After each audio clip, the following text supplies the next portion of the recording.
Assalamualaikum warahmatullahi wabarakatuh. Waalaikumsalam warahmatullahi wabarakatuh. Perkenalkan, saya Muhammad Ansir Maulana sebagai perwakilan dari kelompok kami.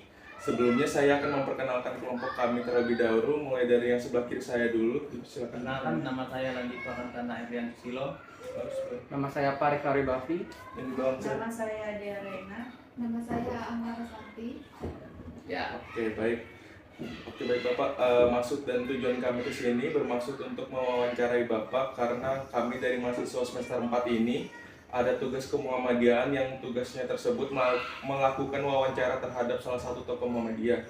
Lalu saya merekomendasikan Bapak sebagai narasumber untuk kami wawancarai karena menurut saya Bapak sebagai kepala sekolah Muhammadiyah 3 Samarinda dan juga sebagai salah satu dosen di kampus Muhammadiyah Kalimantan Timur.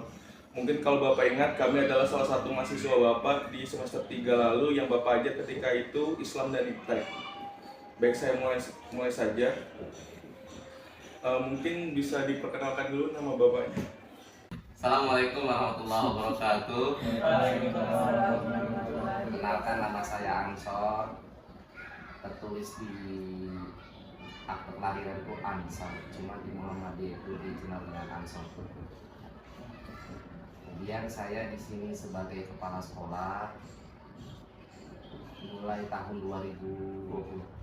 Tepatnya 14 Februari 2020. Saya juga salah satu dosen pengajar di Islam Iptek dan Kemuhammadiyahan. Dan kalau kalian lihat kemarin, mahasiswa saya di Islam Iptek. Dan amanah saya di organisasi Muhammadiyah, lebih tepatnya di organisasi otonomnya sebagai ketua pemuda Muhammadiyah Samarinda. Baik. Usaha apa aja sih Pak yang telah Bapak berikan dalam memberikan pemahaman dan bimbingan mengenai kemuhammadiyahan ini? Di sekolah ini usaha untuk memperkenalkan kemuhammadiyahan baik kepada guru maupun kepada siswa-siswinya adalah dengan cara mengadakan sebuah pengajian. Pengajian ini ada pengajian khusus di mana materinya hanya membahas tentang kemuhammadiyahan. Jadi di sana baik guru yang lama maupun guru yang baru itu akan mengenal Muhammadiyah langsung dari materi atau dari narasumbernya, ayahanda dan tokoh-tokoh Muhammadiyah Samarinda maupun Kalimantan Timur yang dilaksanakan di setiap malam Sabtu. Jadi ada pengajian rutin yang dilaksanakan di sekolah ini, yakni di setiap malam Sabtu. Itu usaha yang dilakukan oleh sekolah untuk memperkenalkan Muhammadiyah kepada gurunya, kepada siswanya, bahkan kepada orang tua juga kita laksanakan pengajian. Nah, ini yang pengajian dilaksanakan setiap Sabtu. Tapi untuk memperkenalkan Muhammadiyah itu lebih tepat dengan cara keseharian. Jadi Muhammadiyah itu bisa dikenal jika orang Muhammadiyah itu adalah orang yang misal sholat di masjid awal waktu. Nah, itu ciri-ciri orang Muhammadiyah. Mengikuti pengajian setiap 1 minggu sekali.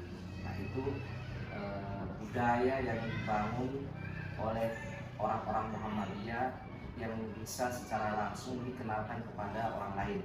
Nah, kalau ada orang sholat di masjid di awal waktu, berarti bisa dikatakan dia orang Muhammadiyah karena itu budaya Muhammadiyah.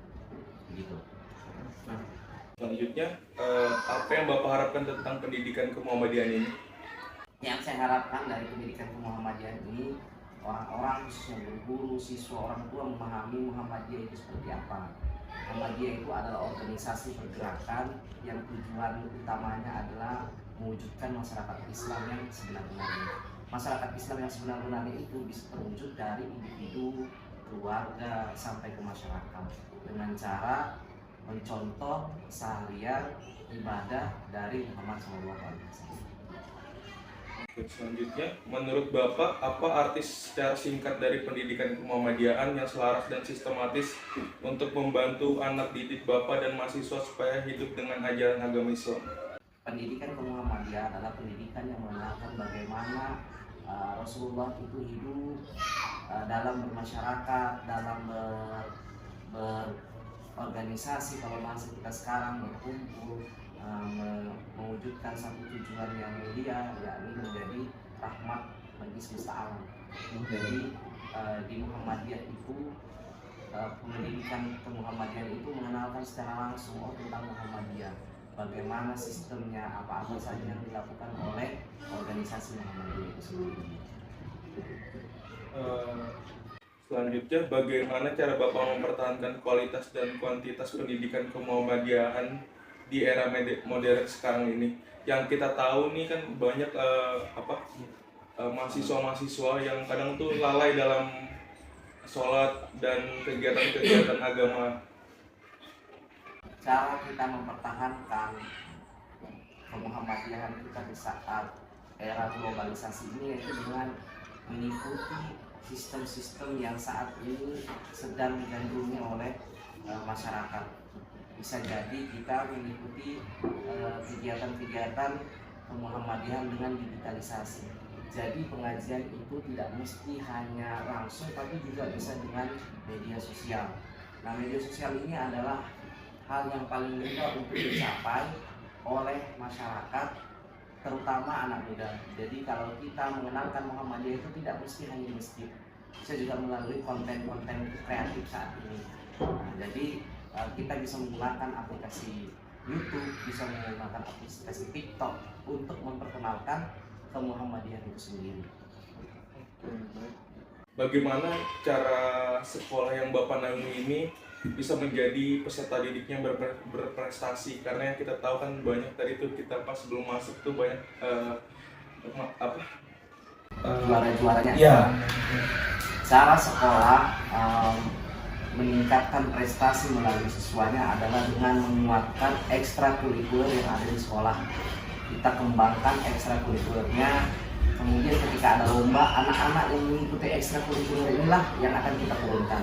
Selain itu, kita juga memperkuat anak-anak dengan memberikan support, semangat, dan kita bimbing sampai dengan tujuan kemenangan itu bisa dicapai. Jadi kita akan selalu follow up anak-anak yang juara ini, tidak akan kita tinggal begitu saja, tapi akan kita bina sampai kita support, bahkan orang tuanya kita libatkan dalam kegiatan-kegiatan lomba. Jadi mereka, anak-anak dan orang tua itu merasa sekolah ini memang benar-benar menghargai anaknya dalam meraih prestasi di berbagai bidang lomba. Mungkin ini pertanyaan yang terakhir nih, Pak.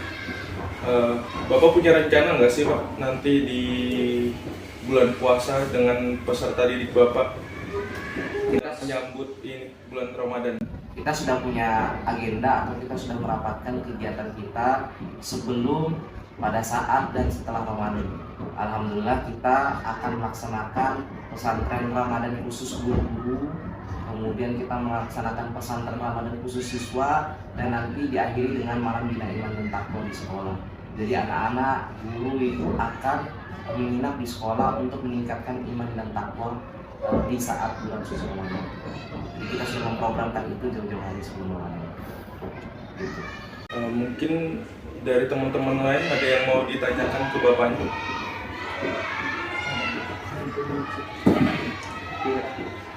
Ini mungkin Pak, pertanyaan terakhir dari kami. Apa saran Bapak untuk kami sebagai mahasiswa dalam mewujudkan dan menjunjung rasa toleransi dalam umat beragama? Saran saya buat mahasiswa, kita harus mengikuti sebagaimana perintah Allah dalam Quran surah Al-Kafirun, bahwa di sana dijelaskan bahwa bagimu agamamu, bagiku agamaku. Artinya kita menghargai mereka dalam menjalankan agamanya, tapi kita juga tidak akan mengganggu mereka dalam menjalankan agamanya. Jadinya di sana anakku begitu, bagimu agamamu, bagiku agamaku. Kita saling menghargai dan tidak saling mengganggu. Itu saran saya buat mahasiswa. Kita harus menghormati agama-agama selain daripada agama kita, tapi kita tidak boleh ikut campur terkait dengan agama mereka. Jadi kita saling menjaga. Terima kasih sebelumnya karena Bapak telah meluangkan waktu untuk kami. Mohon maaf apabila ada salah kata dan kekurangan kami. Sekian, wassalamualaikum warahmatullahi wabarakatuh. Waalaikumsalam warahmatullahi Foto kayak kita. Boleh, Pak? Sini ya.